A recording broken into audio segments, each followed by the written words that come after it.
Hello and welcome to this week's webinar from Suntico.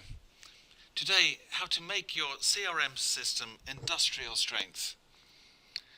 This webinar is the first in a series aimed specifically at small to medium size business-to-business companies that are looking to try and get the best out of a CRM investment. And by industrial strength, what we really mean in this context is an investment that will last the organisation for some time to come.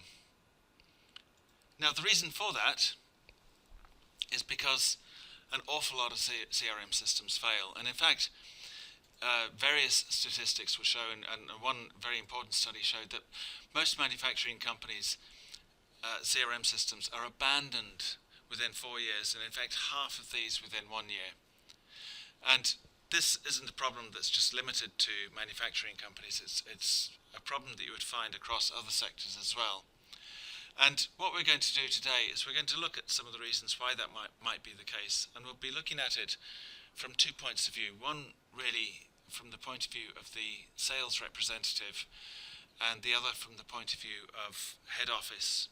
And we're just going to explore those perspectives to see really if we can identify areas that should need attention if you're trying to make sure that your investment in your new CRM system is one that will last and support your business for a while to come.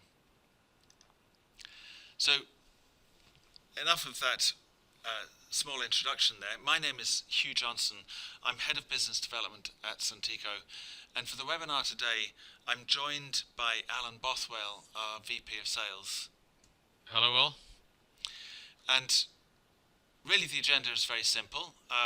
Alan will take you through his perspective or his view of a sales rep's perspective of what a CRM system is.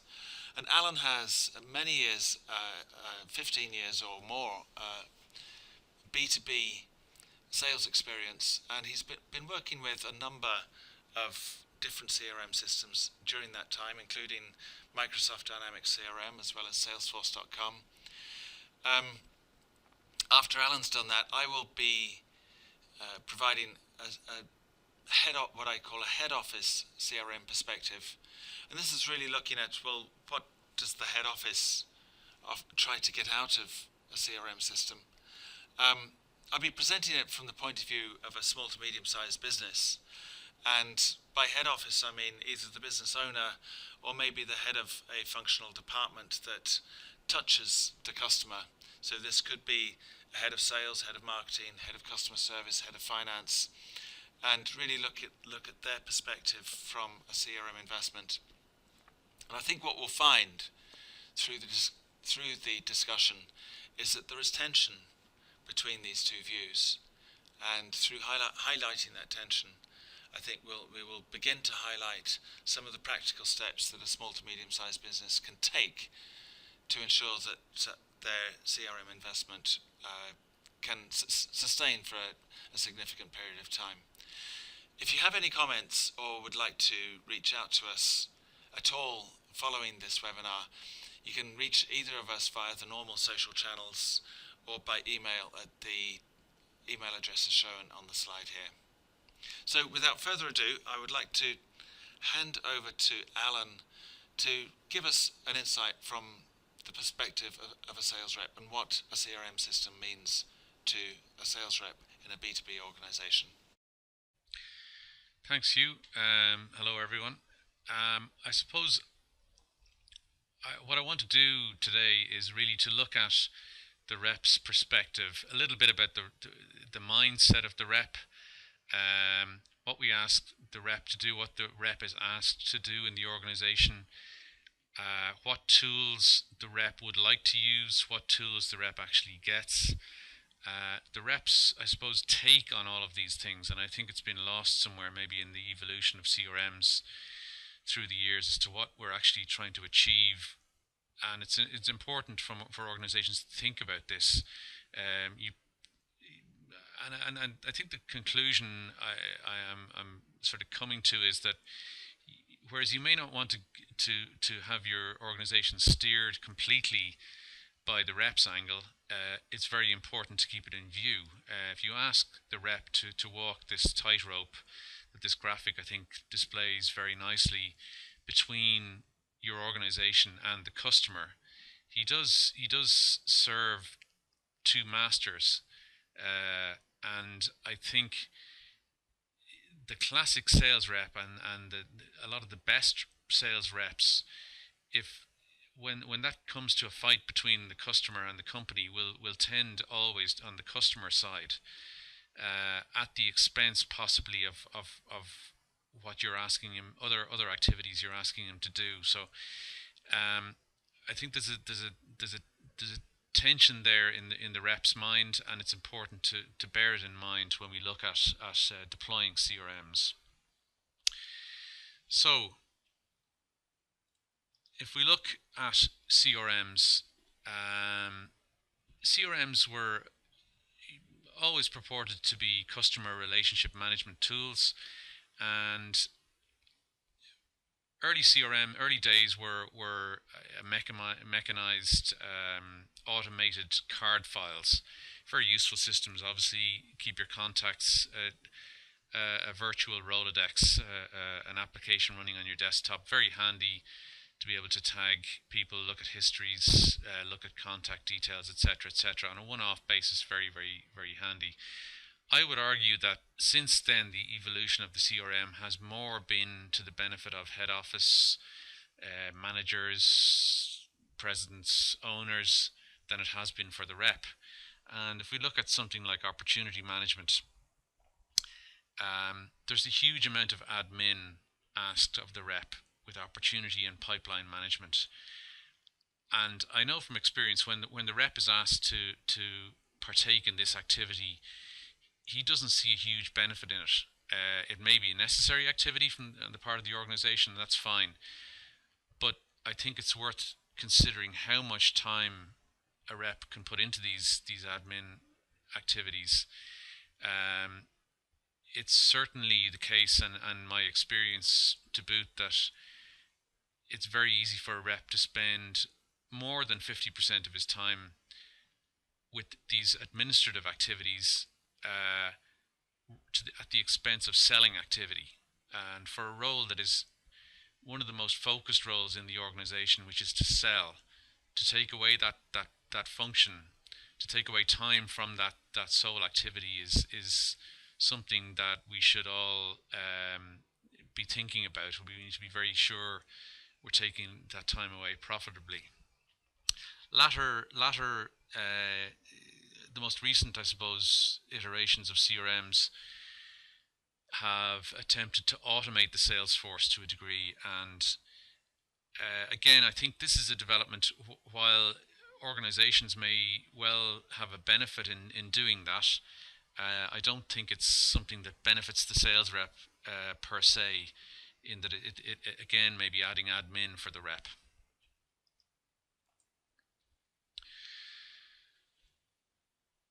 So what is a CRM, and what is the rep's perception of a CRM? What does the rep want? The rep wants to be selling more and doing less admin. Anything from the rep's perspective that interferes with selling activity is bad. So quite often, I think the rep's perception of head office and management is that it adds an admin overhead to the rep more and more, interfering with that activity. And consequently, I think that reps' buy-in to systems, and CRM systems in particular, is compromised by that struggle. And I think the reason that the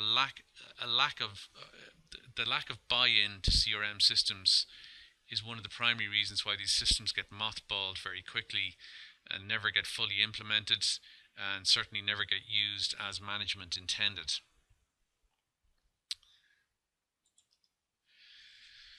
So what the rep gets from a CRM,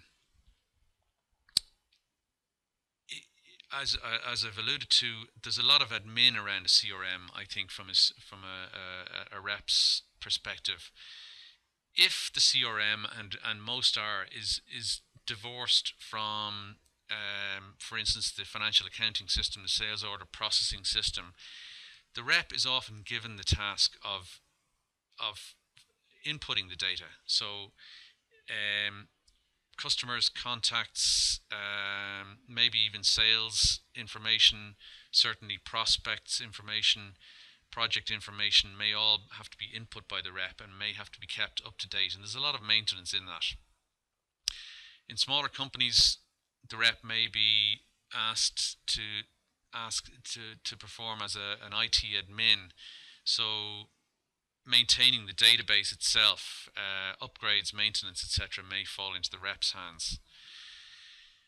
Reporting is, I think, increasingly something, again, that the rep will see is spending a lot of time on. And when the rep doesn't buy into that activity or doesn't see a value in it, there's a strong temptation on a rep to fabricate data or to put in fake data. And that, of course, is contrary to what the system is intended for, and a very dangerous situation to be in. The rep often, again with a CRM, is expected to get involved in marketing activities, so possibly running campaigns, having to tag data, having to make sure the right contacts are opted in or opted out. And again, the maintenance of that, ensuring that it's up to date, is a big overhead on the rep. So taking a step back for a minute as to the role of the rep in the organization, the classic role of the rep is to sell, to acquire new customers and to sell into those customers and to sell into existing accounts. In order to do that, the rep understands that he must bridge the gap between the vendor and the customer, and the rep will do, to a degree, whatever it takes to achieve those goals. So the reps tend to get involved in customer service issues because they know it helps the relationship if they're seen as the contact point, the fixer for a problem, the go-to guy for an account. It adds to the rep's stock with the customer if you can do a lot of these things.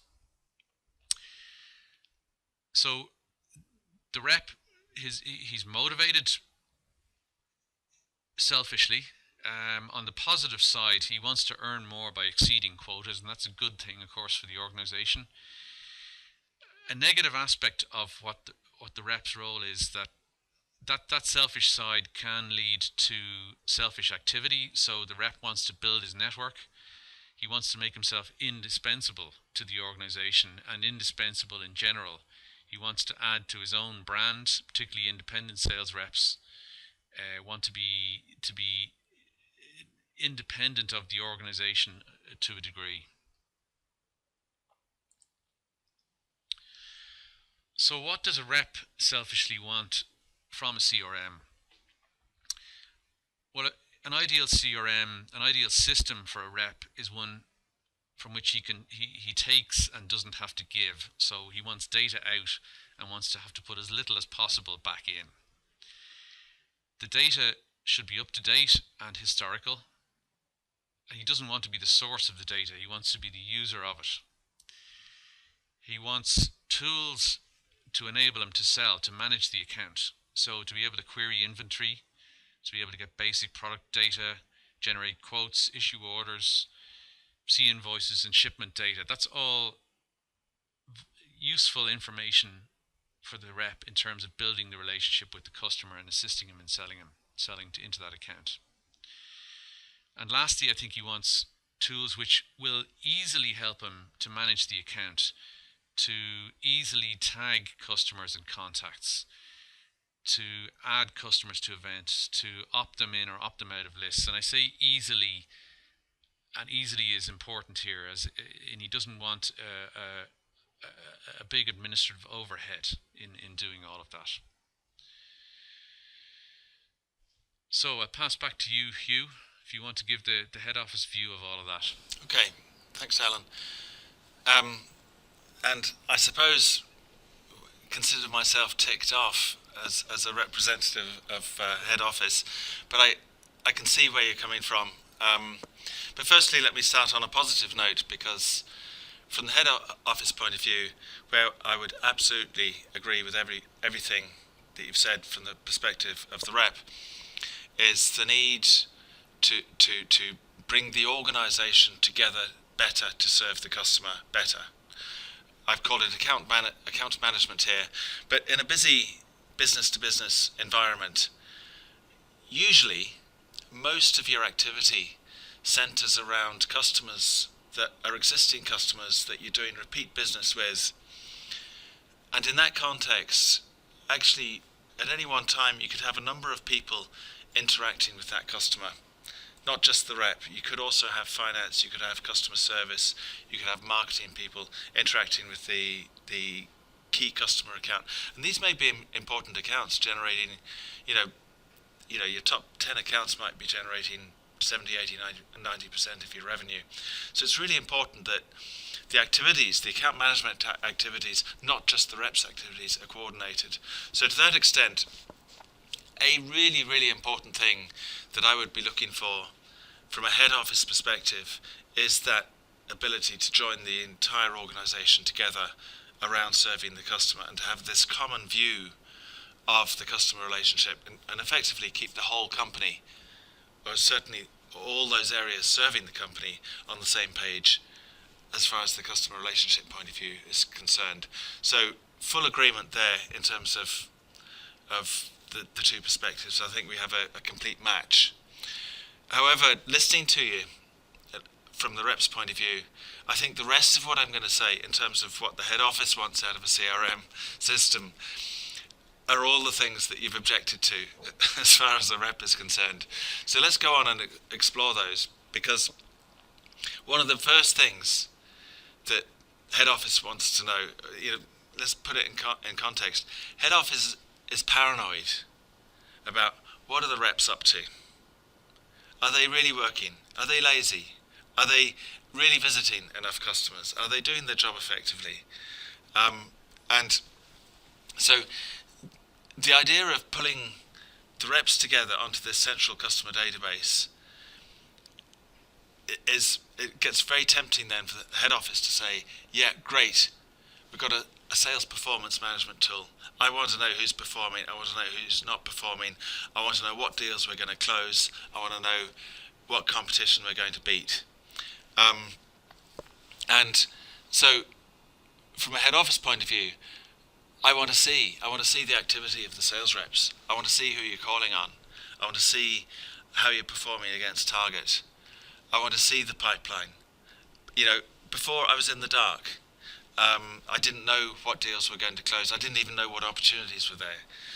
Now we have, we put in a CRM system, and that's going to give me all the answers. But I hear you tell me, and you were saying this in your Alan, and what you were saying before, is that the reps often feel under pressure to fill the stuff in, and it's not necessarily quite correct, all the information that is put in. So, I suppose, there's a conflict there.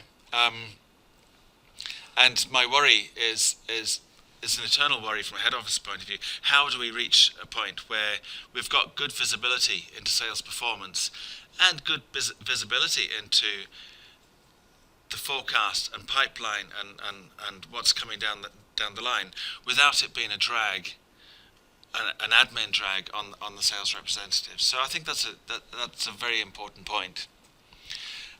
The next thing, and this is drawing the classic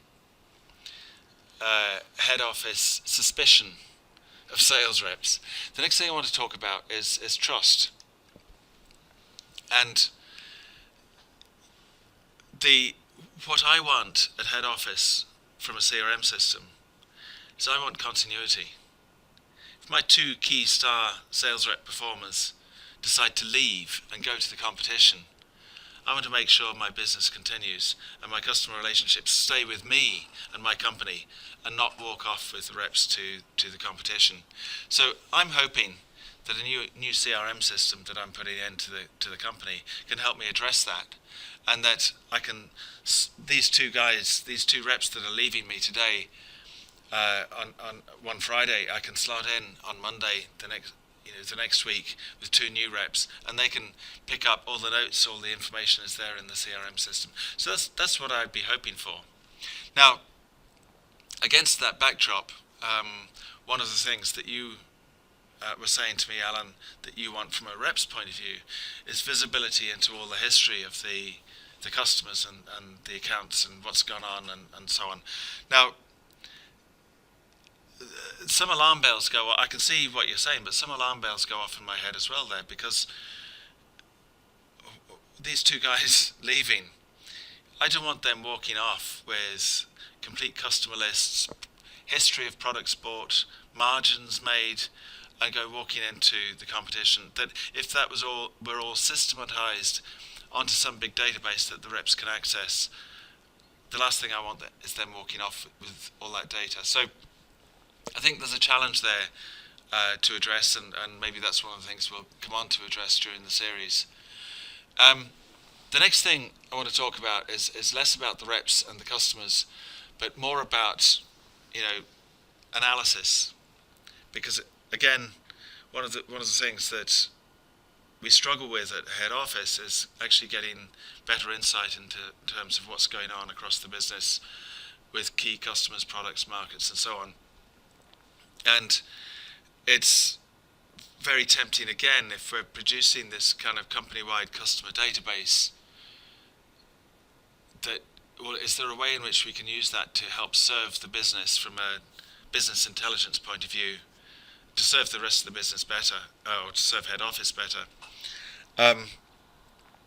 And again, the temptation from head office is to ask the reps' assistance in elements of that process, in terms of maybe just even in terms of classifying customers and industry codes and various other aspects.